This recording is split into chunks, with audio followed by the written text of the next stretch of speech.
Hello दोस्तों। NEET VNM chemistry में आप लोगों का बहुत बहुत स्वागत है। तो उम्मीद है आप लोग अच्छे होंगे। तो कुछ प्रॉब्लम की वजह से आज हम लोग केवल ऐसे ही बात करेंगे। और जिस टॉपिक के ऊपर बात करेंगे वो टॉपिक है बॉन्ड स्ट्रेंथ। बॉन्ड स्ट्रेंथ से भी क्वेश्चन बहुत सारे आते हैं, तो इसको भी देख लेते हैं। इसके लिए मैं कुछ की पॉइंट बताने वाला हूँ जो आपको याद रखने होंगे। जैसे कि हमारा जो बॉन्ड ऑर्डर है, अब बॉन्ड ऑर्डर का मतलब दो एटम के बीच में जो नंबर ऑफ बॉन्ड होते हैं, जैसे दो एटम के बीच में अगर एक बॉन्ड है तो इसका बॉन्ड ऑर्डर कितना होगा, 1 होगा। और अगर इनके बीच में दो बॉन्ड है तो इनका बॉन्ड ऑर्डर कितना होगा, 2 होगा। और अगर इनके बीच में तीन बॉन्ड है तो इनका बॉन्ड ऑर्डर कितना होगा, 3 होगा। लेकिन बॉन्ड ऑर्डर फ्रैक्शनल भी हो सकता है। तो अब ये जो बॉन्ड है यानी number of bond present between two atom, दो एटम के बीच में जो बॉन्ड का नंबर होता है उसे बॉन्ड ऑर्डर कहते हैं। बॉन्ड ऑर्डर जो होता है ये बॉन्ड स्ट्रेंथ के डायरेक्टली प्रोपोर्शनल होता है, लेकिन जो बॉन्ड ऑर्डर होता है ये लेंथ के रेसिप्रोकल होता है। क्यों? जैसे जैसे दो एटम के बीच में नंबर ऑफ बॉन्ड बढ़ेगा, मतलब बॉन्ड मल्टीपल होगा, तो वो छोटा होता जाएगा, उसका स्ट्रेंथ क्या होता जाएगा, कम होता जाएगा। ठीक है, तो इस बात को हम यहाँ पे ध्यान देंगे।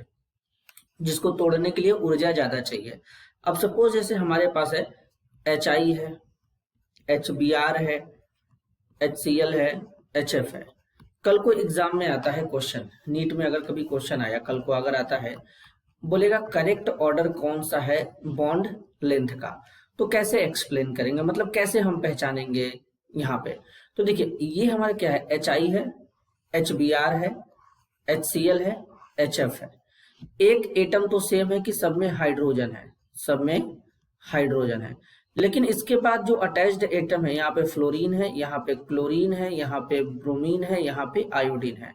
अब हम सबको पता है कि जब टॉप टू बॉटम चलते हैं, एक ही एक ग्रुप में टॉप टू बॉटम चलेंगे तो एटम का साइज बढ़ेगा। फ्लोरीन में कौन सा ऑर्बिटल होता है, इसमें 2p ऑर्बिटल होता है, इसमें 3p, इसमें 4p, इसमें 5p। इनके ऑर्बिटल ओवरलैप करते हैं किसके साथ में, हाइड्रोजन के साथ में। हाइड्रोजन का कौन सा ऑर्बिटल होता है, 1s ऑर्बिटल होता है। तो अब यानी एक्सटेंट ऑफ ओवरलैपिंग, सबसे ज्यादा ओवरलैपिंग कहाँ होगा, HF में होगा, 1s 2p, स्मॉल साइज हो जाएगा। लेकिन अब आयोडीन में तो ऑर्बिटल का साइज बहुत बड़ा है ना, 5p है, और कहाँ ये 1s छोटा है, तो इसमें ओवरलैपिंग उतना अच्छा होगा नहीं, तो बॉन्ड लेंथ बढ़ जाता है और इजिली बॉन्ड ब्रेक हो जाता है। तो जब टॉप टू बॉटम यहाँ पे चलेंगे तो इसमें बॉन्ड इजिली ब्रेक हो जाएगा। तो इनके लेंथ का बॉन्ड लेंथ का मतलब सबसे ज्यादा बॉन्ड लेंथ किसका होगा, HI का होगा। तो इसका स्ट्रेंथ सबसे कम होगा। क्यों? क्योंकि बॉन्ड लेंथ जो होता है रेसिप्रोकल होता है बॉन्ड स्ट्रेंथ के, यही है ना। तो ये हमारा ऑर्डर बन के तैयार हो जाएगा। और एक बात और बताना चाहूंगा कि HF में जो होता है ये हाइड्रोजन बॉन्डिंग पाया जाता है। मतलब कहने का मतलब ये है कि जो HF है, जिसे हाइड्रोजन फ्लोराइड बोल रहे हैं, इसमें हाइड्रोजन बॉन्डिंग का कॉन्सेप्ट पाया जाता है। क्लियर है, इसमें हाइड्रोजन बॉन्ड होते हैं। अच्छा, इसीलिए देखिए कि कभी अगर इनके एसिडिटी से क्वेश्चन आ जाए कि इनमें सबसे ज्यादा एसिडिक नेचर का कौन है, तो सबसे ज्यादा एसिडिक नेचर का होगा HI। क्यों? जो जितना इजिली H+ आयन देगा उतना अच्छा एसिडिक नेचर का होगा, क्योंकि बॉन्ड तो यहीं पर आसानी से ब्रेक हो रहा है ना, तो यहाँ से H+ आसानी से निकलेगा। HF में तो वैसे भी हाइड्रोजन बॉन्डिंग होता है, तो हाइड्रोजन उतना आसानी से निकलेगा नहीं। इसी तरीके से अगर हम बात करें तो जैसे हमारे पास अगर कार्बन है के साथ में आयोडीन है, कार्बन के साथ में ब्रोमीन है, कार्बन के साथ में क्लोरीन है, और कार्बन के साथ में फ्लोरीन है, तो बॉन्ड लेंथ फिर से पता है। अब बस फर्क इतना रहेगा कि इस बार कार्बन आ गया है, बाकी तो fluorine, chlorine, bromine, iodine. Iodine की तरफ चलेंगे तो साइज बढ़ेगा, तो ओवरलैपिंग कम होगा, तो बॉन्ड ब्रेक करने के चांस ज्यादा होंगे, लेंथ ज्यादा होगा। तो अभी भी ऑर्डर क्या होगा, यही होगा। अब इसका वैलेंसी कंप्लीट कर सकते हैं, उसमें कोई इश्यू नहीं है। आपको पता ही है कि कार्बन 4 बॉन्ड बनाता है, तो इनका ऑर्डर क्या हो जाएगा, ये वाला ऑर्डर हो जाएगा। चलिए अब नेक्स्ट बात करते हैं। अब जैसे हमारे पास है nitrogen nitrogen single bond, nitrogen nitrogen double bond, nitrogen nitrogen triple bond, तो कहां पे हमारा बॉन्ड स्ट्रेंथ ज्यादा होगा, obviously nitrogen nitrogen triple bond में। तो इस तरीके से ये ऑर्डर हो जाएगा। क्लियर? और इसको हमको ध्यान देना पड़ेगा। अब ये मत सोचना कि सर नाइट्रोजन नाइट्रोजन के बीच में डबल बॉन्ड कहाँ होता है, नाइट्रोजन नाइट्रोजन के बीच में सिंगल बॉन्ड क्या होता है, दिखा देता हूँ। NH2 सिंगल बॉन्ड NH2 के बारे में जानते हो, इसको हाइड्राजीन कहते हैं, जिसे N2H4 लिखते हैं। इसमें नाइट्रोजन नाइट्रोजन के बीच में सिंगल बॉन्ड तो होते हैं बेटा, और यहाँ पे हाइड्रोजन 2 इस तरीके से लगे होते हैं। तो इसलिए बात को ध्यान देना कि कहाँ पे बात चल रही है। अब ये मत समझना कि मतलब ये किसके बारे में बता दिया गया। क्लियर है? आगे चलते हैं। इसी तरीके से अगर हम देखें तो जैसे हमारे पास है आर्सेनिक के साथ में अगर हाइड्रोजन लगा दें, Sb के साथ में हाइड्रोजन लगा दें, फास्फोरस के साथ में हाइड्रोजन लगा दें, नाइट्रोजन के साथ में हाइड्रोजन लगा दें, तो देखो नाइट्रोजन फैमिली के जो एलिमेंट होते हैं, nitrogen, phosphorus, arsenic, antimony, bismuth, अगर इनके हाइड्राइड की बात करोगे तो NH3, PH3, ASH3, SbH3, फिर तुम्हारा क्या हो जाएगा BiH3, ये इनके हाइड्राइड होते हैं। तो अगर तुम बात करोगे तो नाइट्रोजन से जब आर्सेनिक की तरह चलोगे तो साइज क्या हो जाएगा, बढ़ेगा, साइज बढ़ेगा। तो इस केस में अगर यहाँ पे देखोगे तो यहाँ नाइट्रोजन से हाइड्रोजन बॉन्ड लेंथ अगर ये है तो फास्फोरस के साथ में बॉन्ड लेंथ ये हो जाएगा। तो ये इसी एक पर्टिकुलर बॉन्ड को उठा करके बात किया जा रहा है। लेकिन जो नाइट्रोजन के साथ में हाइड्रोजन है यहाँ पर तो इसका बॉन्ड स्ट्रेंथ ज्यादा होगा, लेकिन इसमें हाइड्रोजन बॉन्डिंग भी पाया जाता है। तो बॉन्ड स्ट्रेंथ का ऑर्डर ये बनेगा, बस चेंज कहाँ पे आता है, Sb से जब आर्सेनिक में चलोगे तो आर्सेनिक वाले में बॉन्ड स्ट्रेंथ ज्यादा हो जाता है एज ए कंपेयर टू मतलब Sb वाले में बॉन्ड स्ट्रेंथ ज्यादा हो जाएगा एज कंपेयर टू ASH3। क्यों? क्योंकि उसमें वांडरवाल फोर्स बढ़ जाते हैं।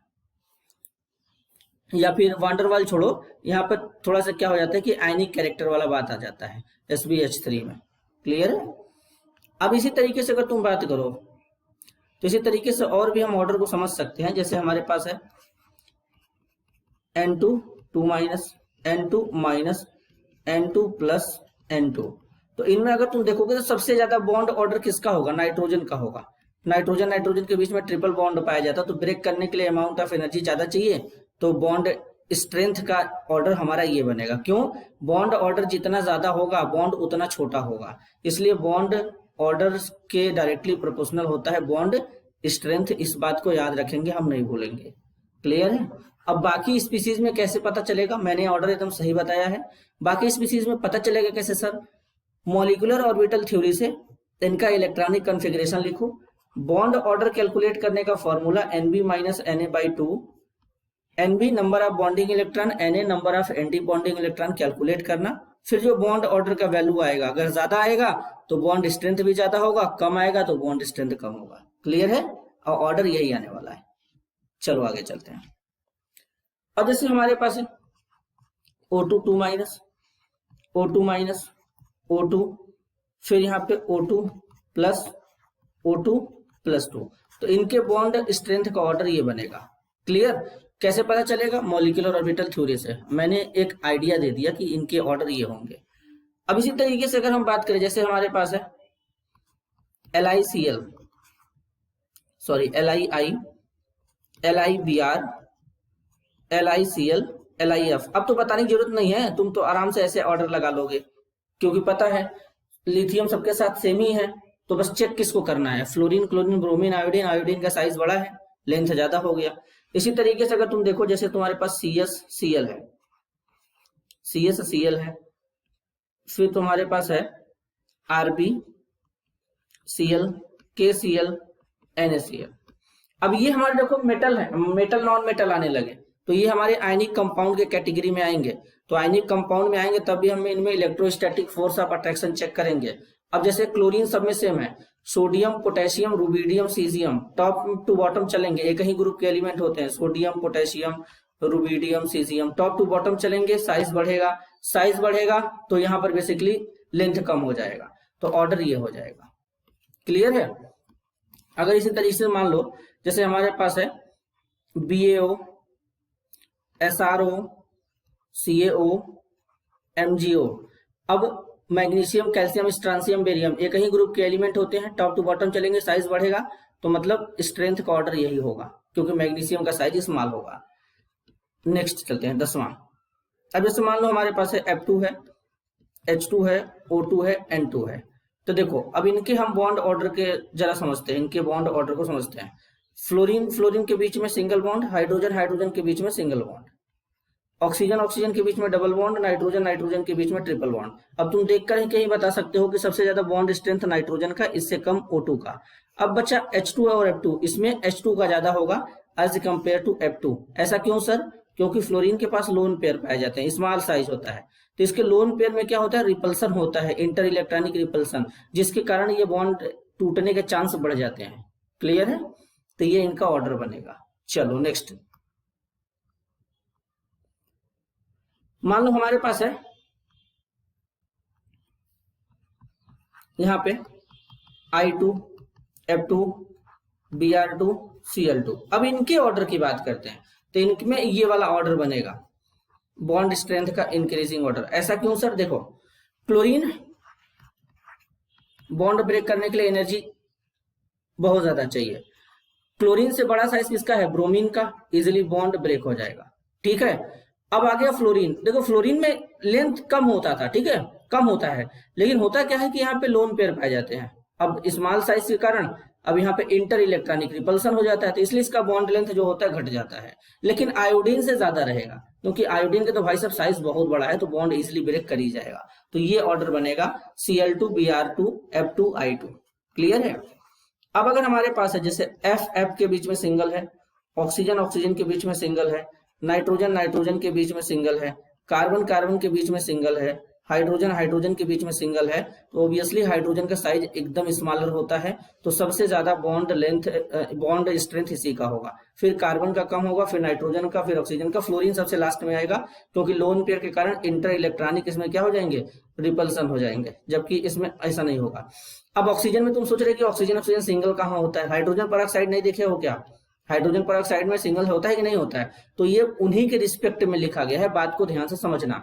तो यानी अगर ऑक्सीजन ऑक्सीजन के बीच में सिंगल है और नाइट्रोजन नाइट्रोजन के बीच में सिंगल है, तो यहाँ पर ऑब्वियसली स्मॉलर जो साइज है नाइट्रोजन का है as compare to oxygen, sorry यहाँ पे क्या है कि नाइट्रोजन का जो लेंथ है, स्ट्रेंथ की बात करें ना, नाइट्रोजन का जो स्ट्रेंथ है ऑक्सीजन से क्या हो जाएगा, ज्यादा हो जाएगा। क्लियर है, तो इस बात को हम यहाँ पे ध्यान देंगे, इसको भूलना नहीं है, इसको भूलना नहीं है।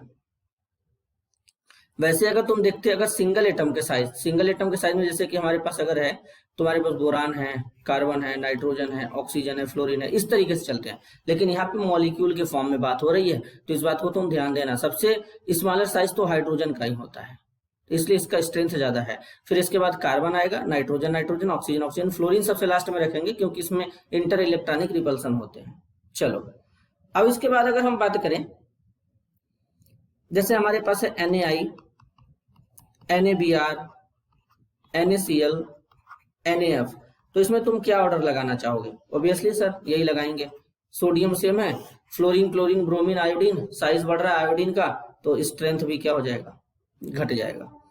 इसी तरीके से अगर हमारे पास NO माइनस है, NO है, NO प्लस है, तो इसमें अगर हम बात करेंगे तो ये वाला ऑर्डर बॉन्ड स्ट्रेंथ का हो जाएगा इंक्रीजिंग ऑर्डर। कैसे पता चलेगा सर, मॉलिक्यूलर ऑर्बिटल थ्योरी से मैंने तुमको एक आइडिया दे दिया कि एग्जाम में कभी क्वेश्चन है तो गलती ना हो। अगर कभी तुमको ऑक्सीजन ऑक्सीजन के बीच में दे दिया, सल्फर सल्फर के बीच में दे दिया, तो यहाँ पे इनका ऑर्डर ये कर देना। क्यों, समझा देता हूँ। देखो क्या होता है कि जो ऑक्सीजन है इसका साइज स्मॉल होता है, बात सही है।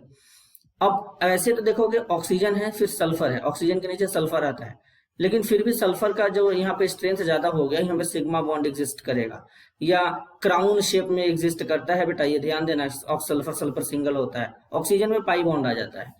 तो बेसिकली यहाँ पे ये वाला हमारा इसका स्ट्रेंथ सिग्मा बॉन्ड वाला कॉन्सेप्ट यहाँ पे काम कर जाएगा, तो ये स्टेबल हमारा माना जाएगा।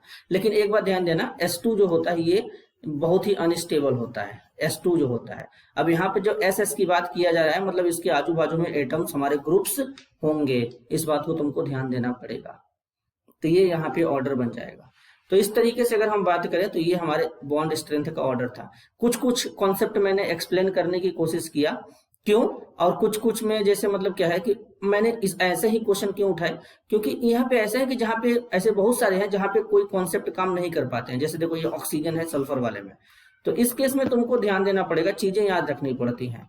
तो इसलिए मैंने बताया, जितना हो सका मैंने एक्सप्लेन किया, कोशिश किया, ताकि चीजें अच्छे से ज्यादा समझ में आए और ज्यादा से ज्यादा समझ में आए। तो इसलिए ये कॉन्सेप्ट यहाँ पे बनता है। क्लियर है।